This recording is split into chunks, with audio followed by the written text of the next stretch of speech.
एवढा प्रभू भावे तेने संपुष्टी राहावे, होय भक्ती केला तैसा पूर्वी धरावी ते इच्छा। एवढा जगदानी मागे तुळशी दळ पाणी, होय भक्ती केला तैसा पूर्वी धरावी ते इच्छा। आला नावा रूपा तुका मने झाला सोपा, होय भक्ती केला तैसा पूर्वी धरावी ते इच्छा।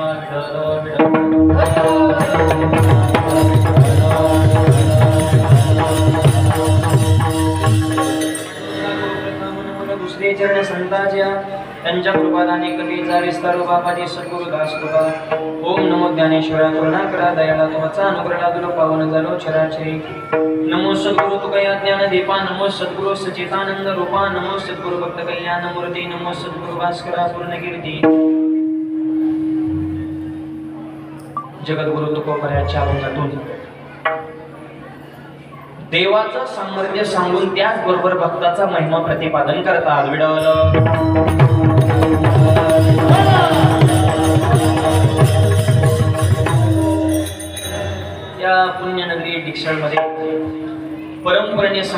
असलेला हा भव्य आणि दिव्य कल्याणम सप्ताह आपला जीव की प्राण आणि आपल्या सर्वांचं आराध्य दैवत संत शिरोमणी रामचंद्र महाराज बोधले आबांच्या पुण्यतिथीच्या निमित्तानं समस्त बोधले संस्थान या संस्थांच्या संदर्भात संपर्कामध्ये असणारी महाराष्ट्रातली 300 पेक्षा जास्त गावं, परिसरातील सर्व भाविक भक्त आणि सगळ्यांच्या सहकार्यानं कार्यक्रमाला प्राप्त झालेलं सर्व विडवलं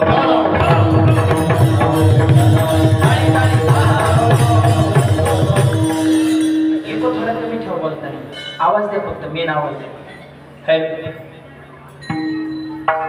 आणि या संस्थांच्या माध्यमातून संपूर्ण महाराष्ट्रभर वारकरी संप्रदायाची एक चळवळ उभा करणारे आदरणीय व्यक्तिमत्व परमपूज्य बोधले महाराज, अर्थात आपले सगळ्यांचे लाडके मोठे महाराज.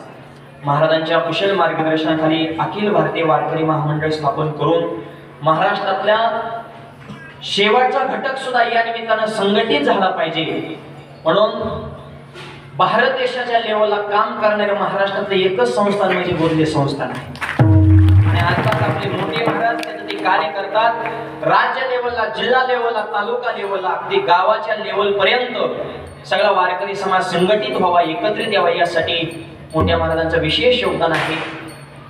महाराजांच्याच अध्यक्षतेखाली हा सुंदर सोहळा संपन्न होत आहे. या संस्थांचे उत्तराधिकारी आपल्या सर्वांचं लाडकं व्यक्तिमत्व हरिभक्त परायण आदरणीय परमेश्वर महाराज बोधले सगळ्यांना सोबत घेऊन हे संस्थान वाढवण्याचं, फुलवण्याचं काम ते करत आहेत. आणि संपर्क प्रमुख, समन्वयाचारी काहीतरी माणसं असावं लागतात. त्या भूमिकेमध्ये काम करणारे आपल्या सगळ्या महाराष्ट्रातल्या तरुण कीर्तनकारांचं लाडकं व्यक्तिमत्व म्हणजे आमचे अण्णासाहेब महाराज बोधले. प्रत्येक ठिकाणी मोठे महाराज संपर्क करू शकत नाही, त्यांचा फोन आला की मग बाकीचे घाबरते थोडे.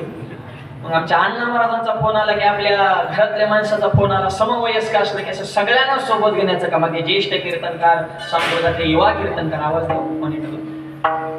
आणि अण्णासाहेब महाराजांच्या विशेष संपर्कातून आपल्या सगळ्यांच्या प्रेमातून ही सेवा माझ्याकडे आलेली आहे. उपस्थित सर्व रती महारती मंडळी, सुंदर गायक, सुंदर वादक, समाजकारण, राजकारण, धर्मक्षेत्र, सगळ्या क्षेत्रातील मंडळी या ठिकाणी उपस्थित आहेत. सगळ्यांच्या चरणावर नतमस्तक सेवेला प्रारंभ विडवलं.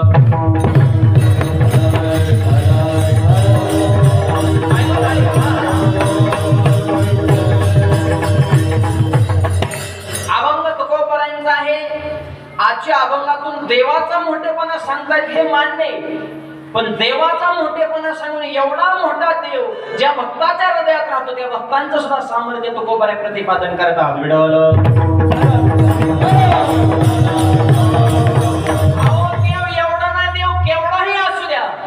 पण बोधले महाराजांसारख्या संतांच्या हृदयामध्ये राहिला तेने संपुष्टी एवढा व्यापक असणारा देव हृदयामध्ये साठवण्याची ताकद साधूमध्ये आहे.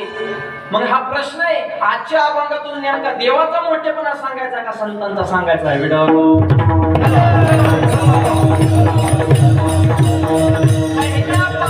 देवच मोठा सांगितला एवढा प्रभू आहे,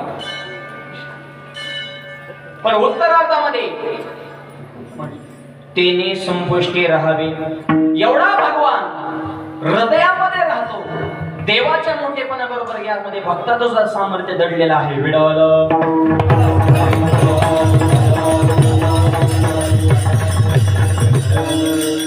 या कार्यक्रमाला विशेष उपस्थिती महाराष्ट्रातील ज्येष्ठ मृदुंग महर्षी, हजारो विद्यार्थी घडवण्याचं काम ज्यांनी केलेलं आहे असे मृदुंग महर्षी आमचे जगदाळे गुरुजी. गुरुजींची या ठिकाणी विशेष उपस्थिती. आपल्या संस्थांशी अनेक वर्षापासून आपल्या संस्थांचे ते एक घटक आहेत, त्याच्यामुळे आज गुरुजी म्हणून उपस्थित नाही, या परिवाराचा एक ते भाग आहे. या नात्यानं गुरुजींची या ठिकाणी विशेष उपस्थिती आहे. गुरुजींना सुद्धा मनापासून धन्यवाद.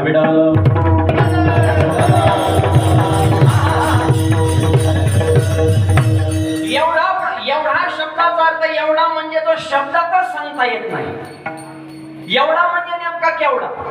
पण एक वाक्य सांगा, एवढा माणूस कळण्यासाठी वर्णन करणारा सुद्धा तेवढाच असावा लागतो. किरकोळ माणसाला व्हीआयपी विषय हाताळता येत नाही आणि लोकल माणसाला ग्लोबल विषयाची किंमत कळत नाही. देव जर एवढा असेल वर्णन करणारे बारीक आहेत का? तुका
तुका आकाशा एवढा वर्णन करणारा सुद्धा एवढेच आहे म्हणून एवढा प्रभू त्यांना कळाला.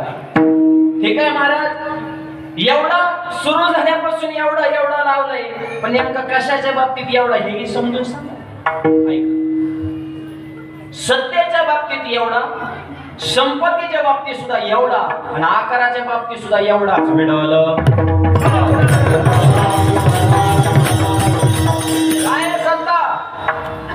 वृक्षाचे पान हाले ज्याची, तुम्हाला बोलवणारा देव, तुम्हाला बसवणारा देव, कीर्तन संपल्यावर घरी नेणारा देव, झोपवणारा देव, उद्या सकाळी झोपेतून उठवणारा सुद्धा. आणि उद्या जर सकाळी देवाने ठरवलंय झोपला ह्याला उठवायच नको. बाकीची म्हणतात आपल्या कामाला लागा, पाहुण्याला फोन घुमवा गेला का, बॉडी आहे, अवयव आहे, सगळं आहे, पण काय निघून गेलं? सत्ता, कंट्रोल निघून गेलं. सत्तेच्या बाबतीत सुद्धा देव एवढाच आहे.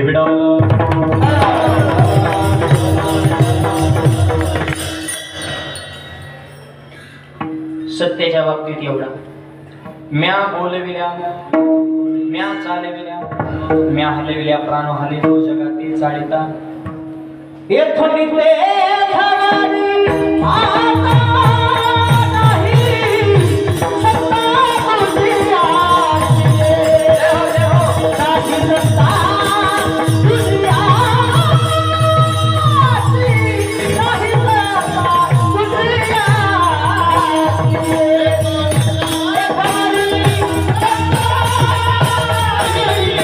सत्ता तुझी आची, नाही सत्ता तुझी आची.